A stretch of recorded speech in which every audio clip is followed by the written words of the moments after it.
Hello. It is not Monday. It is Tuesday, and we have our mundane to magical card. Um, I appreciate you being patient with me as I had some other things like the DIY Magical Biz webinar that I was trying to get out to everybody who needed the replay of that yesterday. So that is what took up my time yesterday.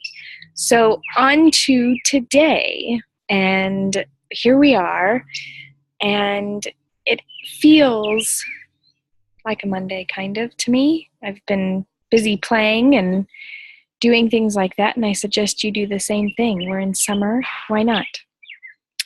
So our card for this week is honesty. That's always backwards, sorry, but honesty. And children are completely honest until they learn not to be. If a child is honest with us and we say, now you're in trouble because you just told me the truth, you bet your bottom dollar that children are going to learn real quick where honesty gets them, and they begin lying. If, on the other hand, your child says, I did it, I cut my shirt with the scissors, I cut my hair, I poked my sister in the eye, okay, let's figure out another way to do this next time. I appreciate you letting me know. Let's work on this. Maybe next time you can let her know that she was bothering you and that you don't want that to happen anymore. Okay, I'll give that a try. Instead of, you just poked your sister in the eye, now you get a timeout. Go.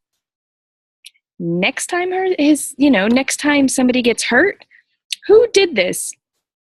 I don't know, maybe the fairies poked her in the eye. They learn very quickly to save themselves. So, honesty, it is our natural tendency to be honest, always, until we learn not to be. So, being honest takes awareness, self-love, and releasing expectations. Seeing the life we live as a place of peace, friendliness, and love makes it easy to be honest.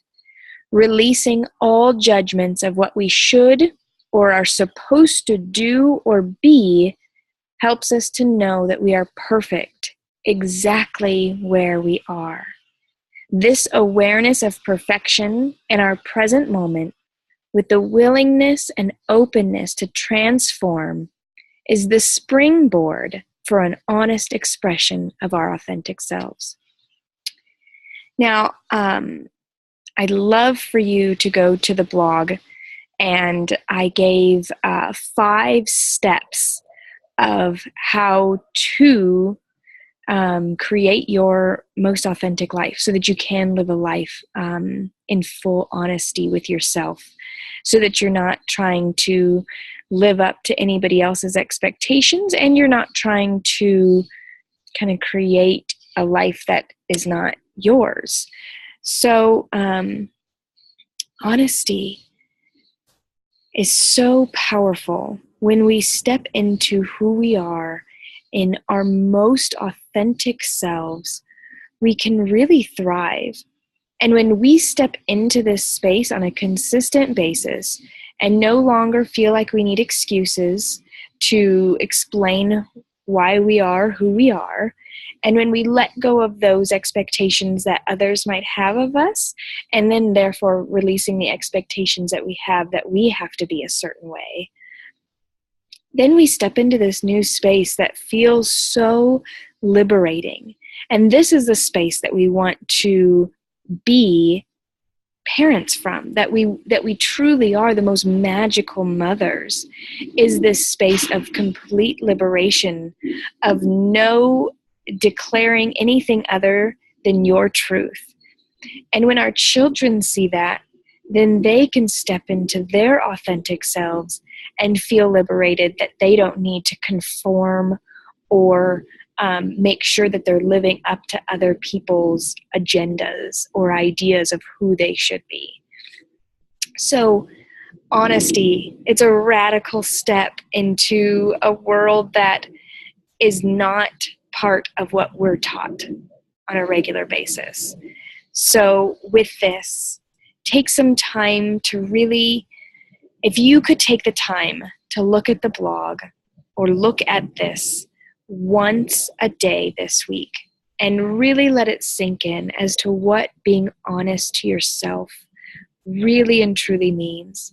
I would love for you to look at those 5 steps and really journal with those this week and really dive in deep to this aspect so that you can live your most authentic life, so that you can live a life of purpose and on passion for what you are doing every day as a full-time stay-at-home mom, as a mom who runs her business, as a nanny, if you don't have kids but you're watching other people's kids, how you can be the most magical mother to your children and for yourself, because this is what this journey is about. This journey is about learning how to be our authentic selves and being that. So I would love to hear your comments. I would love to hear how you implement this and what you glean from it. And if you feel like sharing any of your journal aspects for the 5 steps, I'd love to hear that as well. So if you could post those on the Magical Mothering Facebook group, and that way we can get that conversation going this week and really support and uplift each other in a safe and sacred environment. Blessings to you on this Tuesday, and I hope you have a blessed rest of your week.